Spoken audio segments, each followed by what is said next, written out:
I am over here by Joe's house. We're gonna try to make my first self bow.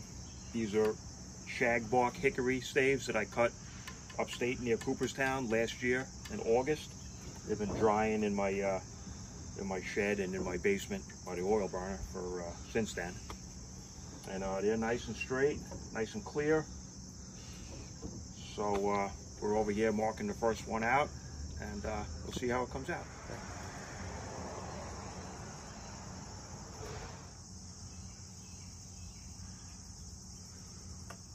This is the stave out of the three that I decided to use for the first one.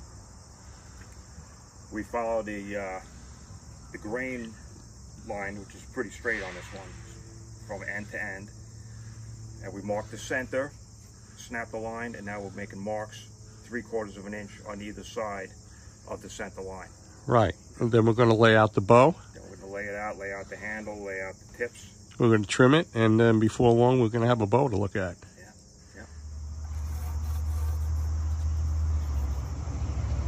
Okay, at this point we have it roughly marked out. It's 68 inches long overall, inch and a half wide overall, till 10 inches from the ends. It tapers down to 3/4 of an inch nocks on the end.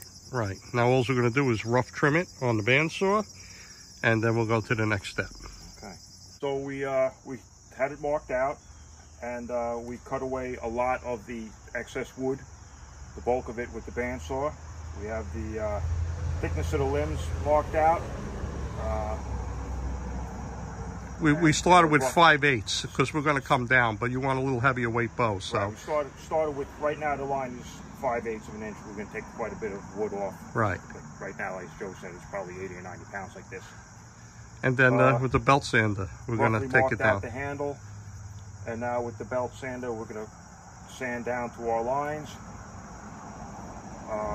Get it to floor tiller a little. Once we get it to bend. Get it to start to flex a little bit, floor tillered. And then we could bring out the backset jig, and we'll put it on that, heat treat it to clamp it to that. Okay. And then fire harden it right on that jig. Okay. Okay. Okay, here we go. All right.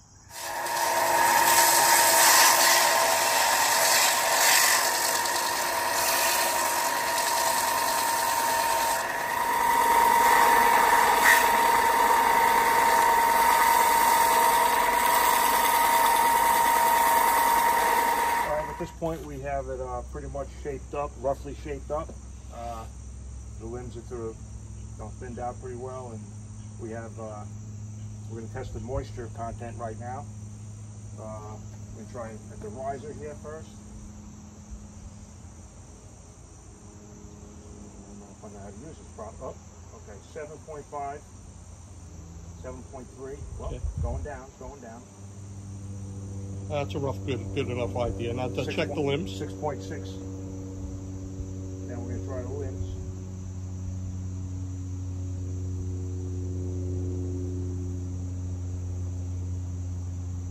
4.8. Okay. 4.8.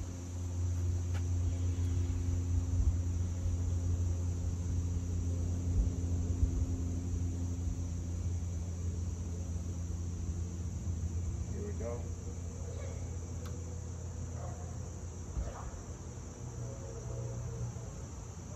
Just rough, whatever it says. Yeah, 4.4. Okay, now how long has this stave been aging? This stave's been aging up in your rafters. This was cut last August, so it's about a year. A little over a year.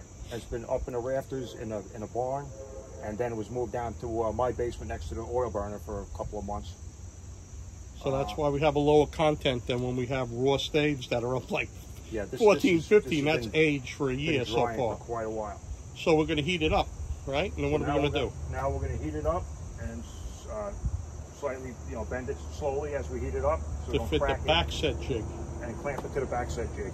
Right. Then tomorrow you're going to come over and we're going to cook the wood. We're going to fire harden it. Right? Cook All right. You might look and see that the riser looks a little blocky here, a little different than most bows that Joe does. But we're going to custom make this grip to be similar to the bow right here. After the bow gets tilled, at the very end, he wants it shaped like that. Yeah. So that's why it's okay that it's a blocky riser at this point in time. Okay, it's coming along. Some guys just grab those limbs and they bend them right down to the backset jig. But we want to make sure that the fibers bend and we don't stress anything out. And we're heating it up and clamping it flush as we go along. And he's just got to work the end limbs now. And then, like I said, tomorrow, yeah, it gets hot. And tomorrow we'll be cooking hickory. Okay, we're just got to clamp down to the backset jig. Heated it up and slowly bent it till it to relax the fibers, so it doesn't crack or check on us. In 2 hours, we went from stave, a piece of wood like this, to that. Pretty impressive, right? Pretty good, pretty good.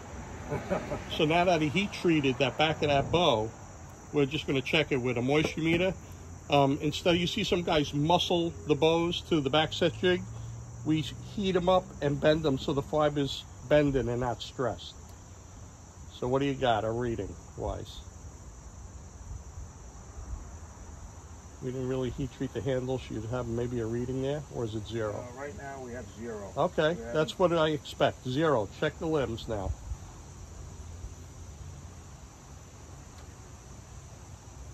Just so you know, when those meters read 0, it means less than 5%.